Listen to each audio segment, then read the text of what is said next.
Bonjour, j'ai fait cette nouvelle vidéo pour démentir beaucoup de choses,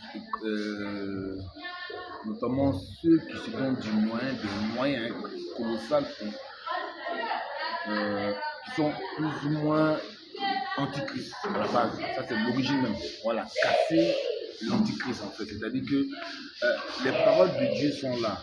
Et ceux qui l'interprètent, seulement je vois des journalistes ou certains pasteurs qui essaient d'expliquer des choses qui sont au-delà de leur même connaissance, de leur savoir.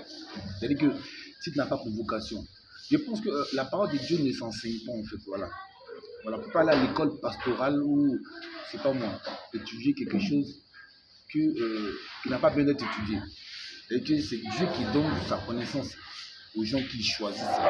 Voilà, aux personnes qui choisissent de donner un savoir pour interpréter ces paroles. Voilà. Et ceux qui disent que non, dès la fin des temps, va venir un faux prophète qui va égarer le monde, qui va égarer ici. Ils disent des choses qui ne sont pas vraies. Voilà. Dans l'Apocalypse, la Bible est un livre aussi avant le Coran. C'est bien avant le Coran. Dans la Bible, Dieu a tout marqué dans l'Apocalypse. L'Apocalypse signifie le grand chaos, c'est-à-dire que la fin du temps. Voilà. Et dans l'Apocalypse, dans le chapitre 1, dans lequel Dieu il a tout expliqué, où je vais vous décortiquer un peu par A plus B. C'est-à-dire que le prophète de Jésus-Christ, qui est le sauveur de l'humanité, le dernier prophète, c'est Jésus-Christ. Jésus-Christ, déjà, il n'a jamais existé déjà, mais il viendra. Ou peut-être qu'il est déjà là, à notre ère. Dans l'Apocalypse, chapitre 1, verset 4 et verset 5, dans lequel, dans les Écritures, Dieu dit, celui qui vient de la part du Seigneur, son nom sera Alpha. Donc nous avons déjà une image du Messie, même sa date de naissance. Il va être né le 4 8e mois, comme ce qui est écrit dans le verset 4, son nom sera Alpha. Voilà, et là on va reconnaître le vrai prophète de Jésus-Christ en fait.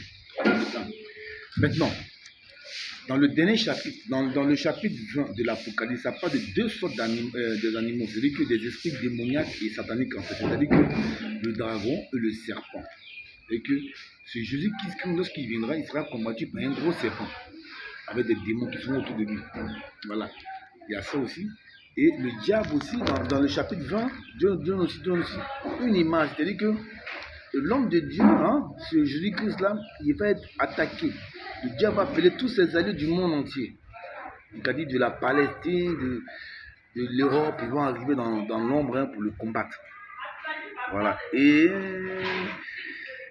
son camp sera investi. C'est-à-dire qu'il va être plus ou moins attaqué, dépourvu en fait. Et son siège, sa forteresse va être prise en otage par le diable et justement et ses alliés les plus ardents. Voilà. Et en fait, ici, dans le chapitre 20 de l'Apocalypse, Dieu dit en fait que les faux prophètes, voilà, les faux hommes de Dieu qui se disent prophètes, Dieu ne peut pas envoyer plusieurs prophètes en même temps à la fois. C'est pas possible, c'est pas Dieu qui fait ça. Il y a des gens qui se sont autoproclamés prophètes. Or, il ne faut pas de la prophétie, c'est de la clairvoyance qu'ils font. Voilà. La prophétie, c'est pas de la clairvoyance, c'est de dire des choses qui sont vraiment très intimes et très cachées. Comme par exemple, je te regarde comme ça, et puis je dis, voilà comment tu t'appelles. Je donne ton nom et prénom et date de naissance, alors que je ne t'ai jamais vu. Ça, c'est une prophétie. Moi, je te dis, bon, dans un an, voilà ce qui va se passer dans tel endroit. Et ça arrive. Ça, c'est une prophétie. Et que c'est des choses que Dieu seul peut être au courant. Mais dis non, ton papa t'a fait ci, ta maman t'a fait ci. Moi, c'est pas de la prophétie, c'est de la clairvoyance. C'est même chose comme le charlatan il fait, ou le tradit praticien, lorsqu'il veut te soigner, lorsqu'on t'a lancé un sort. Ce n'est pas de la prophétie. Donc, en gros, pour l'avenir, en fait, Dieu n'envoie pas plusieurs prophètes. Voilà. Il y a des gens qui enseignent la parole de Dieu qui ne connaissent pas. Le messager, quand il va venir, Dieu laisse un signe à ces hommes, comme avec une lumière sur son visage. Un miracle que tout le monde n'a pas. Voilà. Et enfin, la conclusion,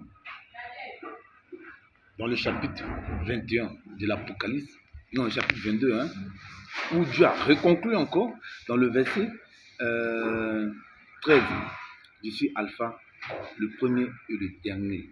C'est-à-dire, en gros, il est le premier prophète et le dernier prophète de notre ère et de notre génération. À part lui, il n'y a plus d'autres prophètes. Voilà. Pourtant, je suis musulman, c'est un vaste musulman, mais ma doctrine est différente des autres musulmans. Et que si les gens, les musulmans qui acceptent le christianisme, en fait, qui croient beaucoup à la Bible et qui croient aussi au Coran. Voilà, je pense que si on croit vraiment en Dieu, on ne peut pas faire l'amalgame. Choisir un prophète, je préfère celui-là et laisser l'autre. C'est pas être religieux.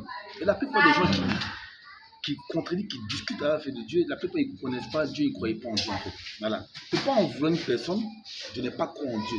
Voilà, Dieu choisit. Si Dieu veut de toi, comment tu vas être ce que lui il souhaite être, ce que lui veut de toi en fait. Donc, ceux qui me connaissent en fait, j'ai jamais prié en bas. J'ai mené une vie plus ou moins qui n'était même pas dans la direction de Dieu. Mais aujourd'hui, je suis un représentant des paroles de Dieu et quelque chose d'ambassadeur, celui qui interprète la parole de Dieu. Voilà. C'est Dieu, quand Dieu veut de toi, comment tu vas mourir croyant. Ça, c'est sûr. Maintenant, pour en venir à ceux qui font ça, ils ont un but bien précis, c'est de décourager les gens, en fait. Voilà. Égarer les gens et qu'ils ne croyaient pas. Bon. En même temps, on ne peut pas sauver tout le monde ici. Ça, c'est un fait. Donc, voilà. Voilà une petite vidéo, courte vidéo pour éclaircir cela.